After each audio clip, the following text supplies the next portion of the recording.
Stop everything you're doing and lean in close, because we are about to journey into the darkest, most nicotine-stained corner of the Marvel multiverse to answer the burning question, who exactly is Spider-Man Noir, and why is this grizzled, jaded detective about to become the most important variant in cinematic history? To truly understand the man behind the lead line mask, we have to travel back to the forgotten reality of Earth 9214, a world frozen in the year 1933, where the Great Depression hasn't just broken the global economy, it has systematically shattered the very soul of New York City. This isn't the bright, optimistic Peter Parker we know from the MCU. This is a man forged in a world of suffocating gray shadows, endless breadlines, and the encroaching, terrifying stench of global fascism. On this Earth, Peter Parker isn't a high school science geek bitten by a radioactive accident in a clean lab. He's a radical activist and investigative journalist trainee working under a cynical, drug-addicted Ben Reilly, and his powers come from something far more ancient, primal, and terrifying than modern science. While investigating a human trafficking and smuggling ring operated by the city's most ruthless, depraved crime lord, a grotesque version of Norman Osborn known as the Goblin, Peter is bitten by a supernatural spider that emerges from a cursed ancient artifact, leading him into a fever dream where he meets a spider god who grants him the power of a predator to hunt those who prey on the innocent.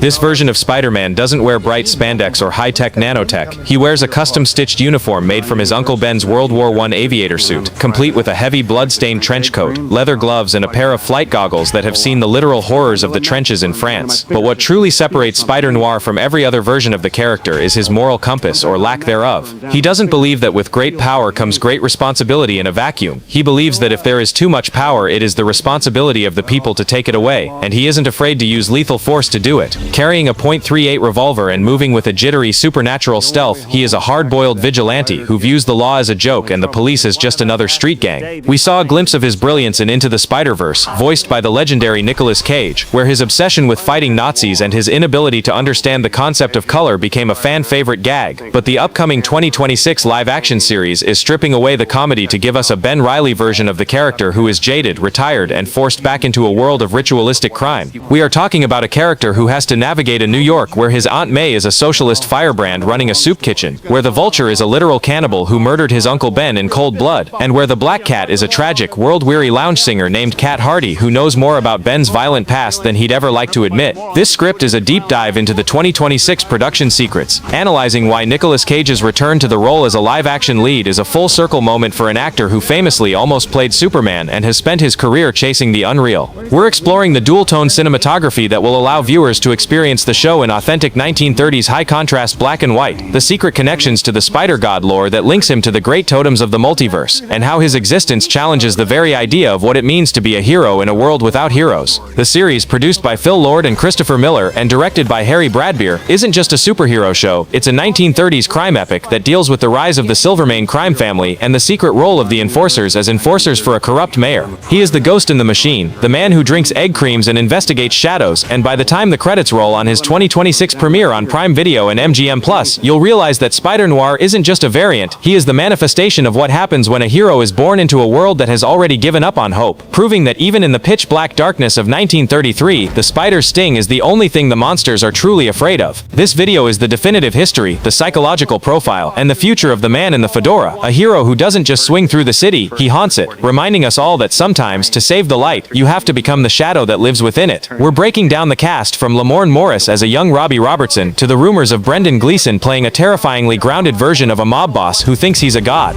If you want to know why this show is the most important thing happening in the Marvel landscape in 2026, you're in the right place, because the web of the Noirverse is much larger and more dangerous than anyone ever suspected, and once you step into the shadows of 1933, you may never want to come back to the bright lights of the modern MCU.